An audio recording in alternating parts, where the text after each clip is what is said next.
David Fuller was born on September 4th, 1954 in Deal, a small coastal town in Kent, England. He had a standard upbringing and trained as an electrician through a 4-year apprenticeship with the Ministry of Defense at the naval shipyards in Portsmouth. By his 20s, Fuller had settled into a steady routine. He secured employment and was looking forward to the beginnings of a family with his wife. However, over the course of his life, he would marry 3 times and father 4 children across those marriages. To the people who crossed paths with him, Fuller was about as ordinary as a man could be. He was soft-spoken, polite, and had a range of wholesome hobbies, including birdwatching, cycling, live music, and photography. He even served as an unofficial photographer for the London rock band Cutting Crew, traveling with them on tour in 1985 alongside his second wife, Sally. At the hospitals where he later worked, colleagues even called him Uncle Dave. A woman who had a 2-year romantic relationship with Fuller described him as a perfectly ordinary person.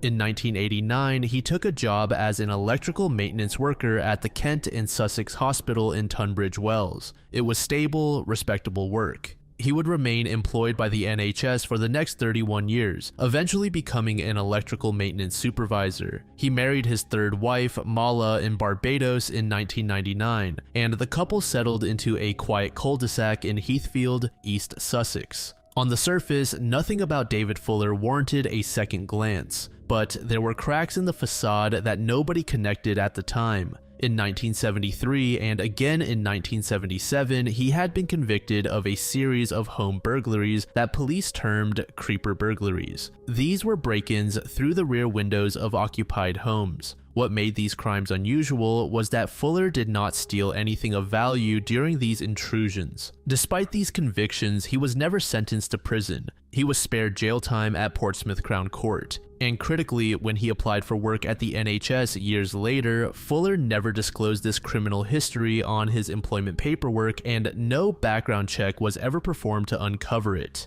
2 key individuals we also need to discuss are Wendy Knell and Caroline Pierce. Wendy was 25 years old in 1987 and had recently gone through the collapse of her first marriage. During the aftermath, she had moved into a ground floor basement bedroom in Royal Tunbridge Wells, Kent. The room was small and run down, and Wendy disliked it. She spent as little time there as she could and never allowed anyone to visit. Her friend Julie Monks later described Wendy as fiercely independent and hardworking, someone who was determined to start over, have children, and build a proper home for them. Wendy worked as the manager of a Supa Snaps photo development shop on Camden Road in Tunbridge Wells. She was well liked and had no known enemies. Police would later find nothing in her background to suggest she had any enemies. She was in a relatively new but increasingly serious relationship with a man named Ian Plass who worked as a bus driver. The two had been dating for approximately 18 months, and Ian had been planning a trip to Paris where he intended to propose. They were, by all accounts, happy together.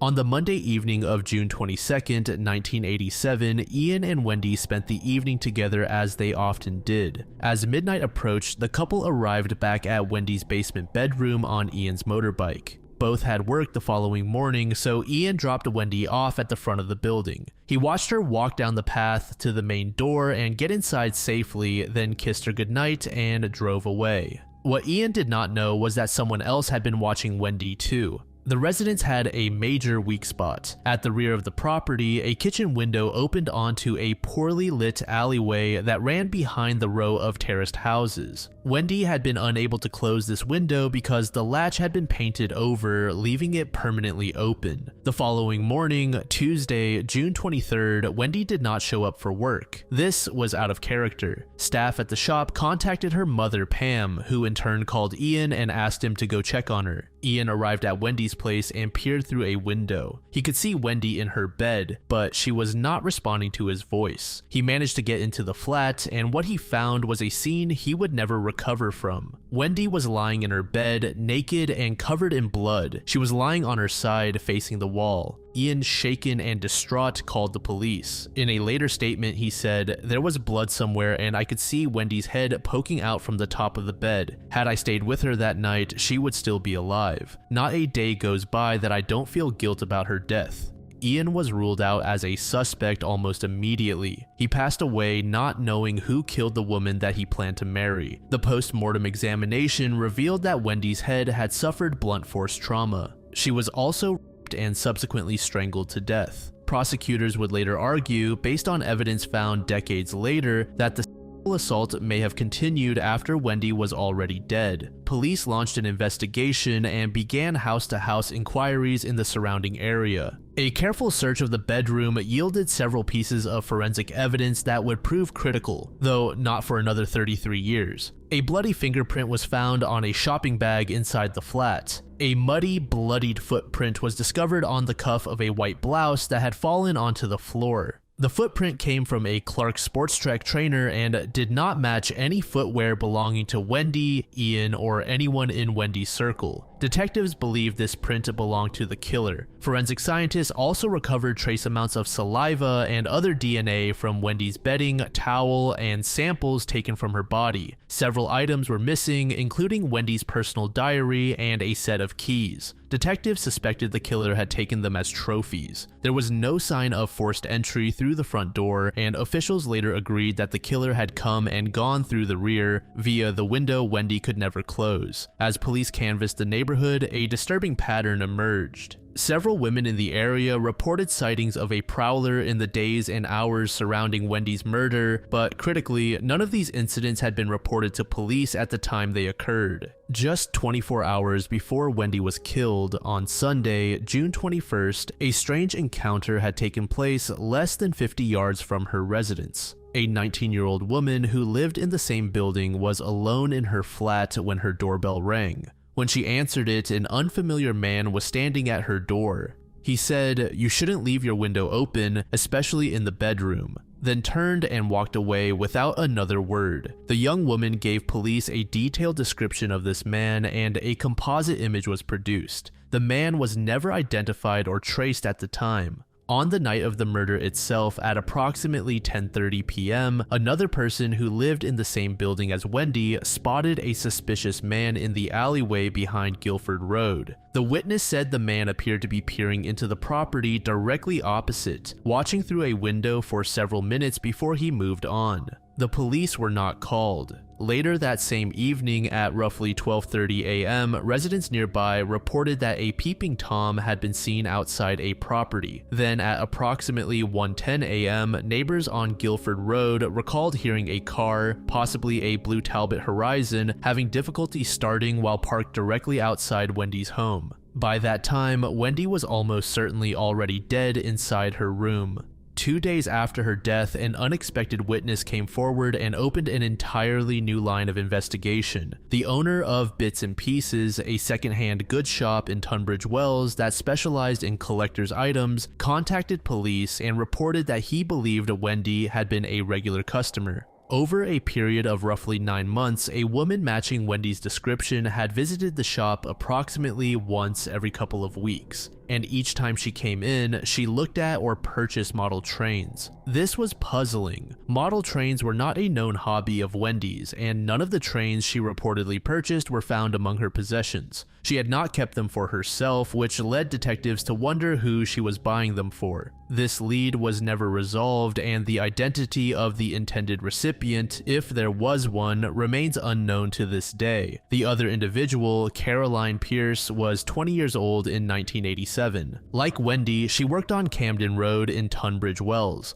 However, instead of a photo store, she was a waitress at Buster Brown's, a popular local restaurant. Also like Wendy, she lived alone in a bedsit, hers located at Grosvenor Park, approximately 1 mile from where Wendy had lived on Guilford Road. Like Wendy, she worked on Camden Road in Tunbridge Wells. However, instead of a photo store, she was a waitress at Buster Brown's, a popular local restaurant. Also like Wendy, she lived alone in a bedsit, hers located at Grosvenor Park, approximately 1 mile from where Wendy had lived on Guilford Road. There is no confirmed evidence that Wendy and Caroline knew each other personally, although the parallels between them are striking. Both were young women in their 20s who lived alone in bedsits in the same town. They also worked on the same road, and reportedly they also both used the same cafe on Camden Road for lunch. For over 5 months, women in the Tunbridge Wells area lived in fear, but as time gradually passed, that fear began to slowly fade.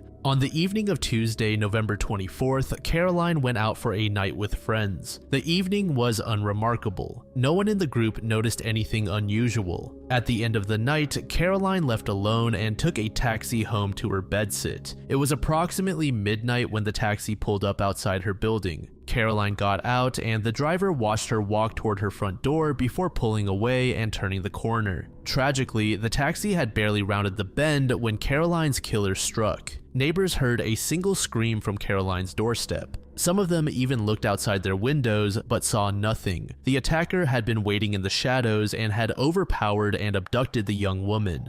The fact that Caroline was taken from outside her home rather than killed inside it represented a significant difference from Wendy's murder. It meant the killer almost certainly had access to a vehicle. It also meant he had studied the location in advance. For 3 weeks after her disappearance, Caroline remained missing. When she failed to arrive at work the following day, her concerned family reported her to the police. Officers checked her bedsit and found no sign of her inside. She had never made it through the front door. Alarm bells rang immediately within the investigating team. Detectives could not help but think of Wendy, and suspected that the same killer was back. On December 15th, 21 days after Caroline vanished, a farm worker driving a tractor across fields in Romney Marsh noticed something in an overgrown, water-filled drainage ditch below. It was only because of his elevated position in the tractor's cab that he could see it at all. Upon closer inspection, it was realized that this was Caroline's body. She was naked except for a pair of tights. Her handbag was discovered nearby, but her keys had been taken from it. Once again, the killer had kept personal items from his victim. Romney Marsh was approximately 40 miles from Tunbridge Wells. This was a rural, remote area. The fact that the killer chose this specific location suggested he was familiar with the area. The post-mortem examination confirmed that Caroline suffered the exact same injuries and assault as Wendy. The press dubbed the linked cases the bedsit murders. Due to the technological limitations of the 1980s, solving these crimes was extraordinarily difficult. Detectives had the forensic evidence from Wendy's room and a sample recovered from Caroline's tights. But in that exact moment, there was nothing to match them to. The investigation canvassed hundreds of people. Over the years, detectives would eliminate more than 500 individuals through DNA swabbing and take samples from over 1,000 people, traveling as far as Australia and Canada to follow up on tips received from the public. High-profile serial killers with links to Kent, including Peter Tobin and Levi Belfield, were examined as potential suspects, but both were cleared when their DNA did not match the crime scene samples. The toll on the victims' families was devastating. Caroline's parents eventually emigrated to Spain in the years following her murder. Caroline's mother would later describe the murder as truly horrific and a nightmare that continues to this day, saying she could never forget having to identify the badly damaged body of her own daughter, and that the images repeat over and over in her mind. Wendy Knell's parents, Pamela and Bill, were also enduring immense pain. On the 25th anniversary of their daughter's murder in 2012, Bill told the press that the murder had driven a wedge between him and his wife. He said, "It's driven us apart as man and wife. My wife can't bear me near her. She's afraid of anything physical. We had the perfect life, but from that day, it's just a stressful life. You just go from day to day and try to cope." Pamela added, "I had just turned 50 when we lost Wendy, and everybody told me my life was going to begin. But it ended. We don't want to die not knowing what happened and who did this."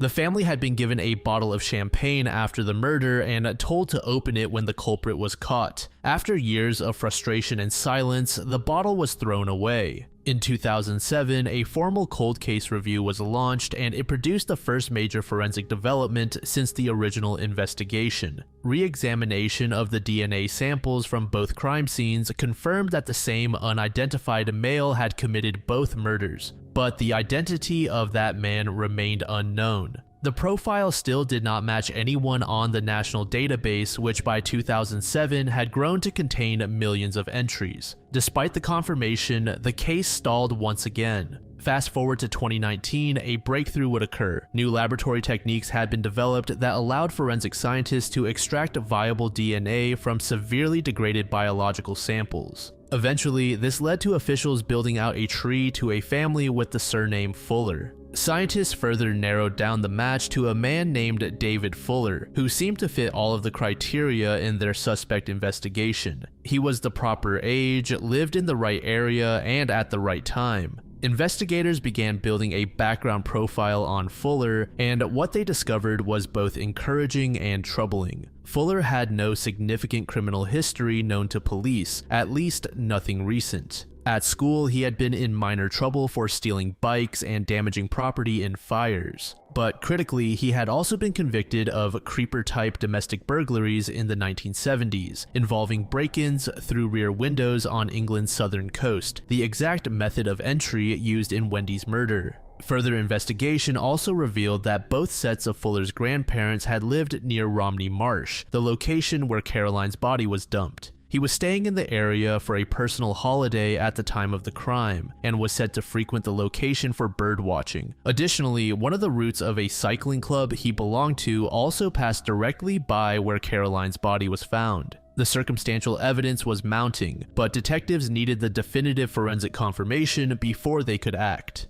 In late November 2020, investigators obtained a DNA sample directly from David Fuller. The results came back quickly, and they were unequivocal. Forensic scientist Ben Lanham told the court during the subsequent trial that the DNA recovered from Caroline's tights was, quote, 160,000 times more likely to have come from Fuller than from anyone else. And a similar statement was said for the DNA evidence found with Wendy as well. On December 3rd, 2020, a team of Kent police officers arrived at David Fuller's quiet residential cul-de-sac in Heathfield, East Sussex, and knocked on the front door of his home. Body cam footage from the arrest later showed a polite, unassuming old man calmly greeting the police. When met with Fuller in the flesh, one officer said, "David, you're under arrest on suspicion of the murders of Wendy Knell and Caroline Pierce in 1987. You do not have to say anything, but it may harm your defense if you do not mention when questioned something which you later rely on in court."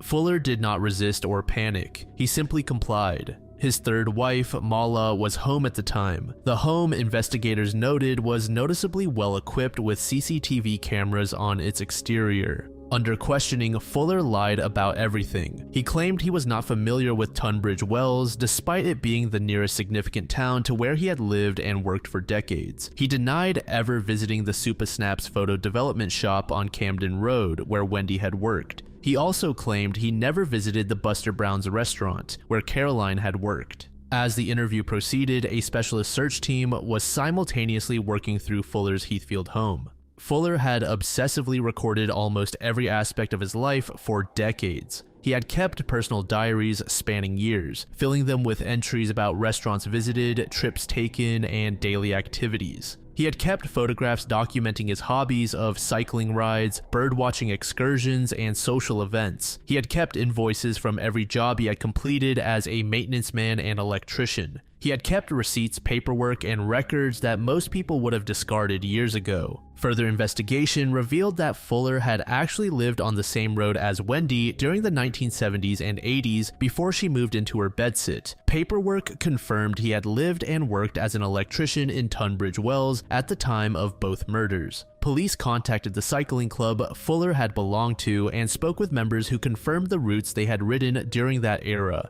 Then came the physical evidence. Among the thousands of photographs Fuller had kept was one taken in the 1980s showing him lying on his stomach on a sunny day, his feet turned upward, the soles of his shoes clearly visible. The shoes were white Clark Sports Trek trainers. The tread pattern on the soles matched the bloody shoe print found on the white blouse in Wendy's bedsit. Furthermore, when Fuller's fingerprints were taken during processing, they matched the bloody fingerprint found on the Millet's carrier bag in Wendy's room.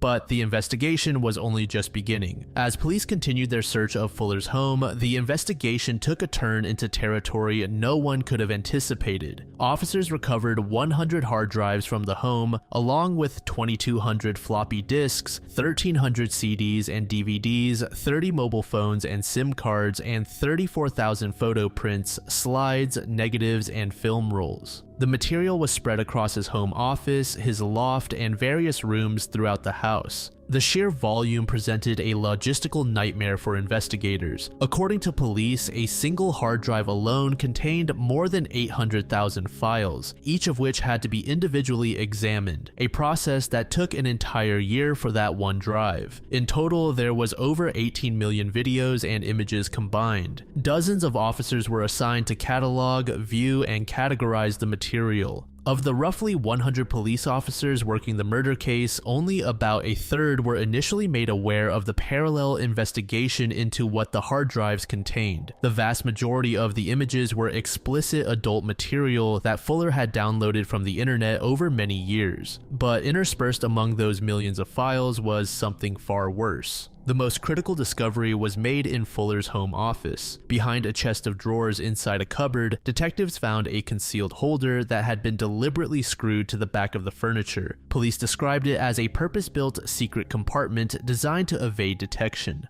Attached to the back of the chest of drawers were 4 additional hard drives. When analysts began reviewing the contents of these hidden drives, the case split open. The drives contained videos that Fuller had filmed of himself inside hospital mortuaries, abusing the corpses of dead women and girls. The footage was not ambiguous. It was filmed at close range on a small digital camera that Fuller had brought with him into the mortuaries, and it clearly showed his face, his hands, and the bodies of his victims. One officer, upon first reviewing the footage at the police station, reportedly asked, "Why do they look dead?" The realization that their suspect had been secretly assaulting dead bodies for years sent shockwaves through the investigative team. Noel McHugh, the former Metropolitan Police detective who had advised the Kent investigators on the DNA breakthrough, recalled the moment he first opened the report detailing what had been found on the hard drives. He said, "I could not comprehend it. My thoughts were very much for Wendy Knell's family and Caroline Pierce's 33 years without justice. But now families are finding out that their loved ones, when they should have been safe and afforded dignity in death, suffered at the hands of David Fuller."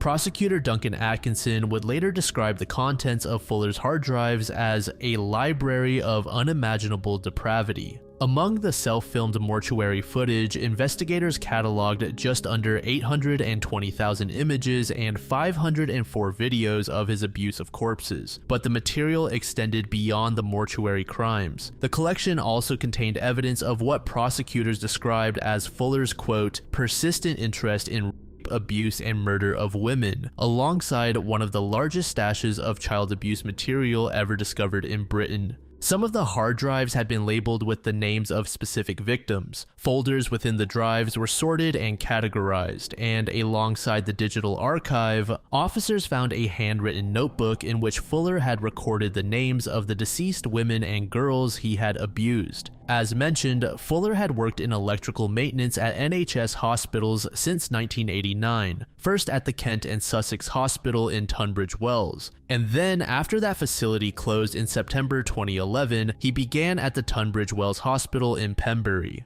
When the hospital transitioned to its new site, Fuller's employment was transferred. Just days before Fuller's arrest in December 2020, the new facilities management arm was taken over by another company, which sacked Fuller when he was charged with murder. Regardless of who technically employed him, Fuller's role never changed in the ways that mattered. As a maintenance supervisor, he held an Access All Areas swipe card. This included the mortuary. His job provided him with a legitimate reason to be there. He had to check fridge temperatures, inspect electrical systems, and carry out other routine maintenance tasks. CCTV footage from the hospitals shows Fuller entering the mortuary carrying tools or holding a clipboard, looking like a typical maintenance supervisor going about his duties. The physical design of both hospitals' mortuaries played directly into Fuller's hands. At the Tunbridge Wells Hospital, the mortuary was divided into distinct areas. The receiving area, where hospital porters delivered bodies from the wards, was covered by CCTV cameras. The refrigeration units used to store bodies were positioned between the receiving area and the post-mortem examination room on the other side. Critically, the fridge units had doors on both ends. One set of doors opened onto the CCTV monitored receiving side, and the other set opened onto the post-mortem room. The post-mortem room, where autopsies and examinations of the dead were carried out, had no cameras. The fridge doors on that side were unlocked. Fuller knew that if he entered from the post-mortem side, he could access the refrigerated bodies without ever appearing on camera. The configuration of the rooms meant that even if a hospital porter arrived on the receiving side to deliver a body while Fuller was on the other side of the fridges,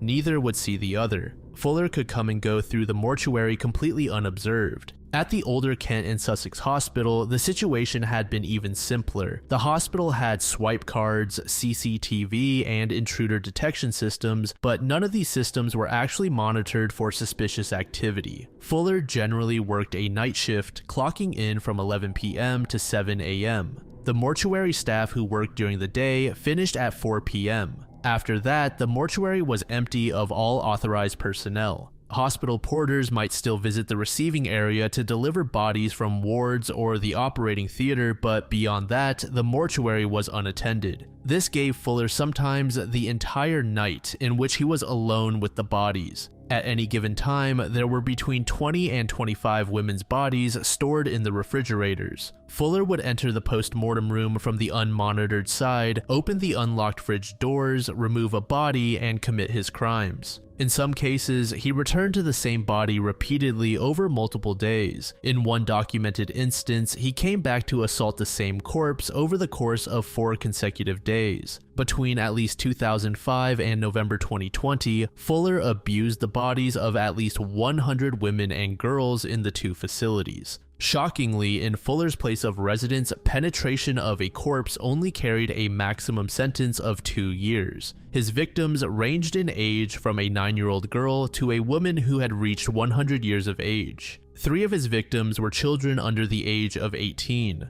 Others were women over the age of 85. In his police interview regarding the mortuary offenses, Fuller was evasive. He admitted to the crimes in the broadest possible terms while refusing to engage with any detail. He said, "I'm admitting the offenses, but I don't really want to go into detail." When asked to specify what he was admitting, he replied, "As you've just described to me." When asked how many times it had happened, Fuller said he did not know. He was also asked if he had recorded the incidents, to which he said, "I admit the offenses." When pressed on why he retained the recordings, he said, "I don't know." He was asked whether it was for further pleasure, to which he responded, "No." Fuller initially entered a not guilty plea for both murders on January 21, 2021. On October 8th of the same year, he admitted to killing the 2 women, but claimed diminished responsibility due to an unstable mental state. This approach, if accepted, would have reduced the charges from murder to manslaughter.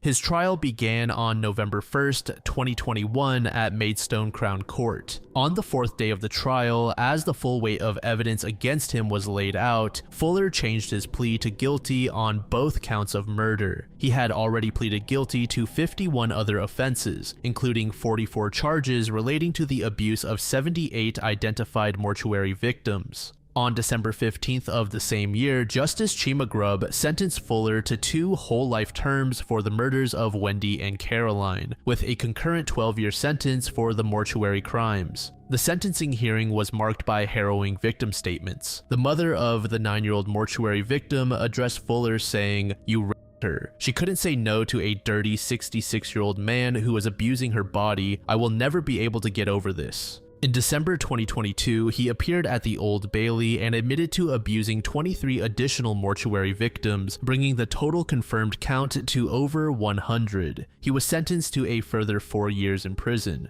During this hearing, the daughter of one victim said, "David, I want you to know how much damage you have caused, how your sick and twisted behavior has damaged families like mine. I'm pleased you are now being held accountable for what you did only 7 hours after she died." David Fuller is currently imprisoned at HMP Franklin, a maximum security prison in County Durham. alongside other high-profile inmates including Wayne Couzens and Michael Stone. Forensic psychiatrist Dr. Richard Badcock, who previously assessed serial killer Harold Shipman, later analyzed Fuller's behavioral progression and concluded that his crimes followed a clear escalation pattern. It began with the voyeuristic, creeper burglaries of the 1970s. It advanced to deviant homicide in 1987 with the murders of Wendy and Caroline, and it ultimately culminated in the that consumed the final 15 years of his freedom. The investigation cost approximately €2.5 million and was one of the largest police operations in Kent's history. However, despite the convictions, an interesting and disturbing question remains. Fuller's confirmed mortuary offending spans 2005 to 2020, but there is a conspicuous gap between the 1987 murders and the earliest confirmed mortuary abuse. This was a period of roughly 18 years with no known offending. The idea that a man who escalated from voyeurism to double murder simply stopped for nearly 2 decades strikes many investigators as unlikely. Kent police have stated that they are examining records of missing persons, unsolved and other violent crimes in southeast England to determine whether Fuller may have committed additional offenses during this period. Chief Superintendent Paul Fotheringham revealed that there was every chance Fuller had committed crimes beyond those already charged. Some even believe that the reason he was so quick to admit fault in his discovered offenses was to pull eyes away from potential undiscovered crimes. More than 200 relatives of Fuller's mortuary victims have submitted compensation claims through a voluntary program administered by Maidstone and Tunbridge Wells NHS Trust in collaboration with the Department of Health and Social Care. Senior Crown Prosecutor Libby Clark summarized the unprecedented nature of the case, stating, "Fuller's actions were depraved, disgusting, and dehumanizing on a scale that has never been encountered before in legal history. No British court has ever seen abuse on this scale against the dead before."